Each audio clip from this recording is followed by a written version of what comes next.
এই মুহূর্তে যে খবরে নজর রাখবো 103 জন মাওবাদীর আত্মসমর্পণ।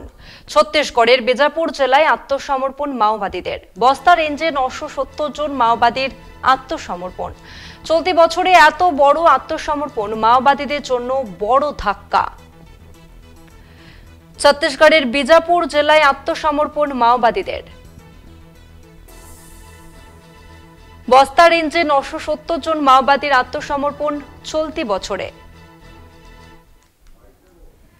এত বড় আত্মসমর্পণ মাওবাদীদের জন্য বড় ধাক্কা।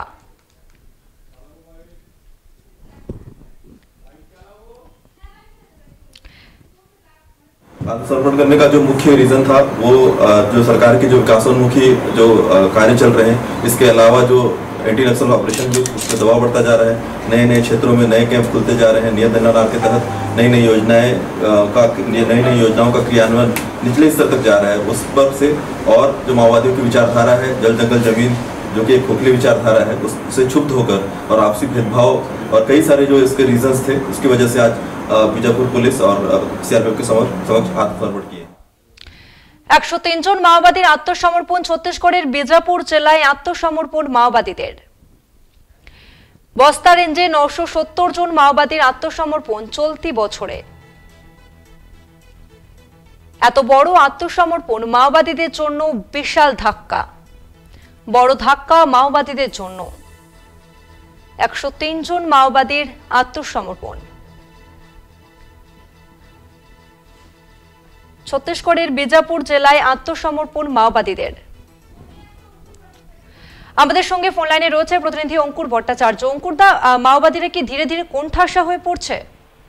অবশ্যই তসফিনা, আমরা জানি যে কেন্দ্রীয় স্বরাষ্ট্রমন্ত্রী অমিত শাহ এর আগেই বলেছিলেন 2026-এর 31শে মার্চের মধ্যে এই যে সহিংস আন্দোলন মাওবাদীদের তা দমন করার জন্য যা যা করণীয় সেই পদক্ষেপ করবে কেন্দ্রীয় সরকার। এবং তারপর থেকে আমরা দেখেছি জানুয়ারি মাস থেকে যে অভিযান শুরু হয়েছিল, কখনো বিজাপুর, কখনো দান্তেওয়াড়া, বস্তার রেঞ্জ, বিভিন্ন জায়গায় এই যে যৌথ বাহিনীর যে অভিযান, সেই অভিযানে একের পর এক মাওবাদী শীর্ষ নেতা বা শীর্ষ কমান্ডারের মৃত্যু হয়েছে। এবং তারপরে যেটা সদ্য হলো সেটা 103 জন মাওবাদী তারা অস্ত্রসহ আত্মসমর্পণ করেছেন। এবং এটা শুধুমাত্র একটা পুনর্বাসন বা আত্মসমর্পণ নয়, এটা সহিংস আন্দোলনের ক্ষেত্রেও এটা তাদের যে ফিলোসফি, তাদের যে আদর্শ, সেই আদর্শেরও একটা পরাজয় বলেই বর্ণনা করেছেন এই যৌথ বাহিনীর শীর্ষ পুলিশ যারা আধিকারিক রয়েছেন তারা। এবং তাদের বক্তব্য, মাওবাদী সংগঠন ক্রমাগত ভেঙে পড়ছে। নকশালদের প্রতি সাধারণ মানুষের যে সমর্থন ছিল সেই সমর্থনও ক্রমশ ক্ষয় হচ্ছে। 2025 সালের 1 জানুয়ারি থেকে এখন পর্যন্ত বিজাপুর জেলায় 421 জন মাওবাদীকে গ্রেপ্তার করা হয়েছে। 410 জন মাওবাদী আত্মসমর্পণ করেছে। বিভিন্ন এনকাউন্টারে 137 জন মাওবাদী নিহত হয়েছেন। শুধুমাত্র বস্তার রেঞ্জেই 970 জন নকশাল ক্যাডার স্বেচ্ছায় আত্মসমর্পণ করেছেন বলে জানতে পারা যাচ্ছে। আজকে যাদের এই আত্মসমর্পণ করেছেন 103 জন, তাদেরকে প্রত্যেককে এই নতুন জীবন শুরু করার জন্য 50,000 টাকা প্রাথমিকভাবে দেওয়া হয়েছে। ক্রমাগত এনকাউন্টারের শীর্ষ নেতাদের যেভাবে মৃত্যু হতে দেখেছে অন্যান্য নিচু তলার কর্মীরা, তাদের সংগঠনের আদর্শের প্রতি একটা মোহভঙ্গ হয়েছে।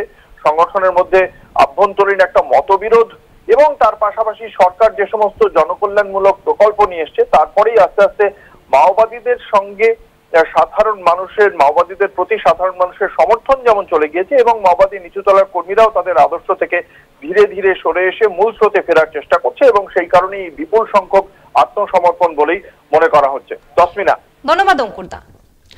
103 জন মাওবাদীর আত্মসমর্পণ। ছত্তিশগড়ের বিজাপুর জেলায় আত্মসমর্পণ মাওবাদীদের। বস্তা রেঞ্জে 970 জন মাওবাদীদের আত্মসমর্পণ চলতি বছরে।